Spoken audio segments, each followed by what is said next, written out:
Je vous dis bonjour à tous et à toutes, c'est Sandrine Donzel de S comme C et eh bien je suis en direct, il est 9h32, je suis en direct pour le SOS S comme C. Je vous rappelle deux choses, qui je suis, donc Sandrine Donzel, mon métier c'est de décoincer les problèmes émotionnels et relationnels. Et qu'est-ce que c'est que le SOS S comme C? C'est un rendez-vous où je vais tirer au sort un numéro qui correspond aux questions que vous m'avez envoyées par mail. Et puis je vais proposer en 15-20 minutes des éléments de réponse sur cette question que vous m'avez posée. Donc je vous propose évidemment pour ceux et celles qui regarderont en direct, mais aussi si vous regardez en replay après coup, de aussi échanger, me donner des infos, me poser des questions, faire des remarques, des réflexions, parce que c'est aussi l'intérêt du live, c'est que ce soit un peu interactif. Donc voilà, ça c'est la première chose. Et ce rendez-vous il a lieu quasiment tous les mercredis, ici même sur la page Facebook S comme c'est Sandrine Donzel. Bon, le temps que vous arriviez, je vais en profiter pour annoncer que j'ai envie de lancer des conférences en ligne. Et je suis toujours en train de me tâter, savoir est-ce que ça intéresse du monde ou pas, est-ce que ça vaut le coup. Alors je vais peut-être le lancer quand même, peu importe. Mais si ça vous intéresse, je vais vous mettre un lien en commentaire de la vidéo. Et comme ça, vous pourrez aller me dire oui, ça m'intéresse. Si ça ne vous intéresse pas, vous n'allez pas sur le lien tout simplement. Alors, je le mets ici. Hop. Montrez-vous par ici. Voilà, tac. Montrez-vous, pas entrez-vous. Montrez-vous par ici. Tac, tac, tac, tac. Paf, voilà, c'est en commentaire. Yes, bon, maintenant, vous attrapez votre café, votre thé, votre jus de fruits ou rien du tout. Moi, j'attrape les questions. Je touille, je touille, je touille. Je tire un numéro, donc aujourd'hui j'ai le numéro 5. Alors, la question numéro 5, allons-y, allons-y, elle est où, elle est où, elle est là. Alors, ma question est la suivante. Ah, c'est une question de couple, génial. En plus, j'étais hier soir en conférence sur le couple, donc je suis à fond dans le sujet, donc ça tombe super bien. Comment faire entendre à son conjoint qu'il se trompe dans la punition ou dans le comportement qu'il a avec les enfants sans qu'il ait le sentiment qu'on remette en cause son autorité? Ah, déjà, j'ai déjà une réflexion à faire, mais je continue de lire. J'illustre. Beaucoup des conflits entre adultes et enfants tiennent leur origine dans un malentendu et parfois on réagit mal, entre guillemets, parce qu'on est pris dans le malentendu. D'autres fois, il y a un effet d'entraînement, l'enfant crie, on lui crie dessus par énervement, il crie encore plus fort et la spirale infernale est enclenchée, ouais, classique. Dans ces deux cas, j'ai envie d'intervenir afin de calmer les choses, sauf que quand on le fait en pleine crise, c'est perçu par l'autre comme une entrave à l'expression de son autorité. Ma question, faut-il laisser se terminer le conflit, quitte à ce que ses conclusions ne soient pas heureuses, punition inutile, cri inutile, durée de résolution de crise allongée, et indiquer à froid que le traitement de la crise n'était pas heureux, point d'interrogation. Ou faut-il intervenir à chaud pour éviter les injustices et autres douleurs, quitte à donner à autrui le sentiment qu'il n'est pas respecté dans son autorité et donc aux enfants qu'il y a désaccord entre nous? Bien, voilà une question intéressante. Alors, enfin elles sont toutes intéressantes, je le dis à chaque fois, mais bon. Je reprends déjà la première question parce que déjà là pour moi, en fait, il y a un problème, ou en tout cas quelque chose qui doit attirer l'œil. Comment faire entendre à son conjoint qu'il se trompe dans la punition ou dans le comportement qu'il a avec les enfants sans qu'il ait le sentiment qu'on remette en cause son autorité? Je le dis directement tel que je le pense. Ça n'est pas possible. Vous ne pouvez pas dire à quelqu'un qu'il fait mal quelque chose, qu'il se trompe. Vous ne pouvez pas faire un reproche sans que la personne se sentent remises en cause, puisque de fait, ce que vous faites, c'est la remettre en cause. Quelle que soit la forme que vous mettez à vos propos. Même si vous formulez tout dans les règles de l'art de la communication non violente, par exemple, vous allez quand même avoir le problème que si la personne a du mal à digérer ce que vous lui dites, elle peut avoir à votre égard une réaction hostile, elle peut je mets des guillemets, mal réagir, en tout cas manifester que ça ne lui plaît pas. C'est pas parce que votre reproche n'est pas fondé, mais il y a une part de la réflexion, de la réaction qui ne vous appartient pas. Ça, c'est particulièrement important. C'est pas seulement vrai dans la relation avec les conjoints, dans la relation avec les enfants aussi. Quelquefois, on cherche une manière de faire en sorte que ce qu'on dit ne suscite pas chez l'autre d'émotions désagréables. Ça, c'est pas possible. Même si c'est super bien tourné, en germe, derrière, il y a quand même, t'es en train de faire de la merde. Pardon de le dire comme ça, je suis désolée d'être un peu vulgaire, mais ce que tu fais ne me convient pas du tout. Et selon la sécurité affective, l'état de la relation, la personne en face peut mal le prendre, même si vous l'avez hyper bien formulé. Donc, ça, c'est la première chose. À un moment donné, il faut assumer que ce que vous dites peut déranger l'autre, peut le faire ou la faire mal réagir, et qu'il va vous falloir affronter cette adversité-là. Donc ceci étant dit, je vais aller un peu plus loin dans ce qui se passe ici. Alors, est-ce qu'il faut, en gros, la question c'est aussi, est-ce qu'il faut intervenir à froid ou est-ce qu'il faut intervenir à chaud? Alors l'intervention à chaud, c'est toujours extrêmement délicat parce que la personne est émotionnellement prise dans la crise qui est en train de se manifester et du coup manquera de recul pour réagir positivement à votre intervention et que intervenir à chaud peut se faire dans deux circonstances différentes. Soit on s'est mis d'accord avant pour que ça soit fait, c'est-à-dire quand vraiment il y a un débordement, ok, je suis ok pour que tu interviennes parce que moi j'arrive plus à gérer. Ça c'est possible si on en a parlé à froid. Et la deuxième circonstance dans laquelle il est possible d'intervenir à chaud, même si ça provoque une crise de couple, c'est lorsque la personne en arrive réellement à des choses qui sont extrêmement maltraitantes, mais vraiment qui vont loin.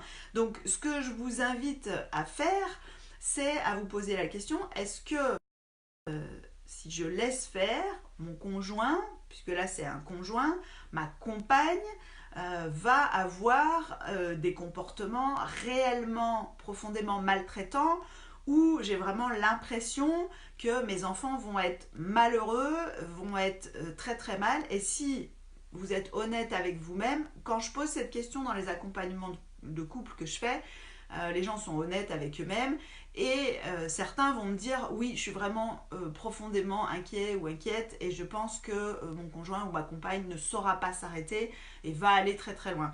Donc dans ce cas-là, il y a deux choses. Soit votre conjoint, votre compagne est en train de faire un burn-out et alors il va falloir agir sur le burn-out et pas du tout sur les situations de crise. Soit votre conjoint ou votre compagne est une personne qui est réellement maltraitante et qui n'est pas du tout ouverte à la discussion et là on va voir comment on va pouvoir l'aborder à froid justement pour déminer ça dans ce cas là il va falloir vous poser la question de est-ce que vous êtes d'accord, pardon j'ai l'air un peu extrême quand je dis ça, mais est-ce que vous êtes d'accord pour rester avec une personne qui est fondamentalement maltraitante et qui vit les choses comme ça. Donc voilà, les questions sur l'intervention à chaud, y a vraiment des choses de cet ordre-là à se poser comme question. Si vous êtes honnête, très souvent les gens me disent non, en fait, bon, je vois bien qu'il y a un débordement sur le moment, mais mon conjoint ou ma compagne n'en irait pas jusqu'à vraiment être extrêmement violent et taper violemment, voilà. Donc, dans ces cas-là, il vaut mieux ne pas intervenir à chaud, tout simplement parce que l'intervention à chaud va aggraver la crise, que vous allez, en plus de la crise avec les enfants, créer un problème de couple qui n'existait peut-être pas avant, parce que la personne, comme je disais, va avoir l'empreinte émotionnelle de je suis dans la crise et on me rajoute un truc désagréable, et donc c'est de la faute de l'autre, et il peut s'installer une espèce de cercle vicieux. Et je vais vous raconter une histoire de couple juste après. Je réponds à l'autre question. Faut-il laisser se terminer le conflit, quitte à ce que ses conclusions ne soient pas heureuses, et indiquer à froid que le traitement de la crise n'était pas heureux, entre guillemets. Alors, la difficulté de le traitement de la crise est heureux ou pas, c'est difficile à évaluer, premièrement. On peut ne pas être d'accord sur la manière de faire et puis se poser des questions. Mais c'est surtout sur l'espèce d'escalade qui peut s'installer. Donc je vous raconte une histoire de couple qui correspond à ça. J'ai un couple qui vient me voir, ils ont, je ne sais plus combien d'enfants, 3 ou 4 enfants, madame est à la maison et s'occupe de la maison, des enfants, etc. Monsieur travaille à l'extérieur. Et ce qu'il me raconte, c'est, donc madame me dit, bah moi la journée, je passe la journée avec les enfants, évidemment, bah comme il y en a des petits, c'est un peu, vous voyez ce que c'est, avoir des enfants, il y a un peu des jouets de partout le soir, alors j'essaye de ranger au fur et à mesure de la journée, mais bon, il y a un moment donné, quand je dois faire à manger et tout, bah je peux pas tout faire. Et puis de l'autre côté, et puis elle me dit, bah du coup mon mari lui quand il rentre du boulot, il leur saute sur le plateau, tu fais pas comme ci, tu fais pas comme ça, nanani, nanana. Alors j'ai essayé de lui expliquer que ça n'allait pas, j'ai essayé de lui dire que, bon, de relativiser, c'est des enfants, c'est pas si grave, ça va progresser, etc., etc. Mais ça ne marche pas. Et donc vous voyez qu'en fait, madame, elle est systématiquement en train de dire à son conjoint, ça ne va pas, tu ne devrais pas faire comme ça, regarde-moi, mon point de vue est plus valable que le tien. Et monsieur de l'autre côté, qu'est-ce qu'il dit? Il dit oui, madame, elle est trop laxiste, elle leur dit rien, donc moi, bah, il faut bien que je compense d'une certaine manière. Et quand je vois qu'il y en a de partout, moi je bosse comme un taré et ils ont cassé les jouets, etc., bah, il faut bien que quelqu'un leur dise à ses enfants, leur apprenne le respect des choses. Donc, monsieur, il se sent comme obligé parce qu'il a le sentiment que madame ne remplit pas sa mission éducative. D'accord? Donc moi quand je le questionne, monsieur, je lui dis donc en fait c'est comme si plus madame se montre cool avec les enfants, plus madame prend le parti des enfants en disant mais t'énerve pas, c'est que des enfants, nanani nanana, plus ça vous agace et plus vous ressentez le besoin, l'obligation d'être autoritaire, voilà, rigide et tout ça, parce qu'il faut bien que quelqu'un remplisse cette fonction éducative. Et là-dessus, je vous invite à vous repencher sur la publication que j'ai mise hier parce que c'est un peu exactement le même mécanisme. Il y a une fonction qui doit être remplie au sein du couple, de la famille. Et si elle repose entièrement sur les épaules de quelqu'un, ou si quelqu'un a le sentiment qu'elle repose entièrement sur lui ou sur elle, eh ben, ça pèse énormément et on a toujours l'impression que l'autre n'en fait pas assez. Donc dans cette situation, je dis ça, monsieur, je dis donc vous avez le sentiment d'être obligé à cause de madame, d'être autoritariste, et en fait, il y a une espèce d'escalade comme ça, où madame, non seulement dans ses mots, elle essaye de convaincre monsieur que c'est vraiment bien de faire comme elle fait, d'être plus cool, d'être plus doux, d'être plus ceci, d'être plus cela, de ne pas punir, etc., etc.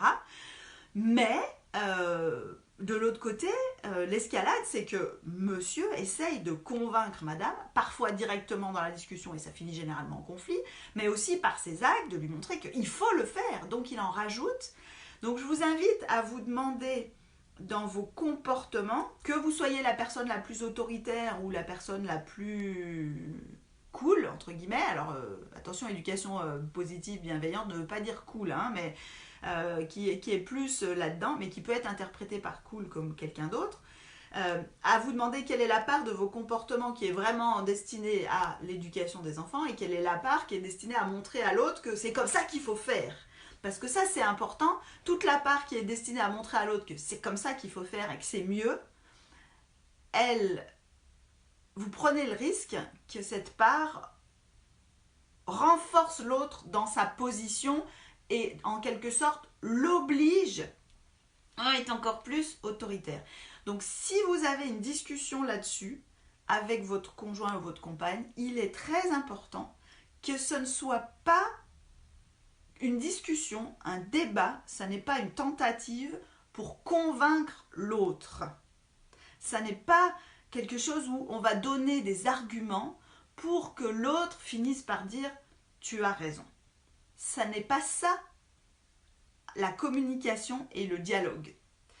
Ça vous surprend peut-être, mais la communication et le dialogue, c'est plutôt essayer de comprendre en quoi est-ce que l'autre a au moins en partie raison et comprendre ce qui nous gêne dans sa position à lui ou à elle. Et donc, ça veut dire que quand vous avez une discussion comme ça, et éventuellement l'exprimer en disant, bah en fait, quand tu fais ça, moi, ça me gêne parce que j'ai peur qu'il se passe ceci, parce que j'ai peur qu'il se passe cela. Et l'idée, ce n'est pas de dire à l'autre, tu dois changer, c'est de dire, de lui confier la responsabilité. Ben voilà, je t'invite à réfléchir. Quand quelqu'un est très autoritaire comme ça, très souvent, la plupart des gens normalement constitués ne sont absolument pas du tout à l'aise, ne sont pas du tout satisfaits d'en arriver là. C'est une question moi que je pose parfois aux parents qui me disent oui mais quand même des fois il faut bien punir, s'énerver, voire les taper. Et je dis mais est-ce que vous êtes satisfait d'en arriver là? Je veux dire, est-ce que fondamentalement vous vous dites oh super, je vais mettre une punition et ça va être trop bien. Et je vais mettre une fessée à mon enfant et ça va être génial. Non, ce sont des attitudes auxquelles on recourt parce qu'on a le sentiment de ne pas pouvoir faire autrement. Donc si vous avez une discussion à froid avec votre conjoint ou votre compagne sur justement ces différences éducatives, la question elle doit surtout porter là-dessus, c'est-à-dire est-ce que toi tu es satisfait du fait que ça se termine comme ça? Si la réponse est oui, alors il va falloir vous poser des questions sur est-ce que vous êtes d'accord pour vivre avec une personne qui a cette façon de voir. Si la réponse est non, alors vous pouvez dire que est-ce que ça t'intéresserait qu'on cherche des solutions pour faire autrement? Et tant que l'autre ne vous a pas répondu oui, ça ne peut pas marcher parce que vous allez lui proposer une aide qu'il ou elle n'a pas demandé. Je vous rappelle le défi que je me suis lancé grâce à Laure Joutot des Aventurières qui est 90 jours de contenu. Alors on va dire que pour aujourd'hui, cette vidéo sera peut-être mon contenu du jour. Mais je vais probablement aller poster un peu plus de contenu sur Instagram, donc vous pouvez aller me rejoindre là-bas aussi si vous n'y êtes pas encore. Je vous dis à bientôt. Pensez bien à m'envoyer vos questions pour le prochain SOS Escomcé par mail à l'adresse sandrine@sco2mc.fr en précisant bien question pour le SOS dans le message ou dans le sujet du message. À la semaine prochaine pour un prochain SOS.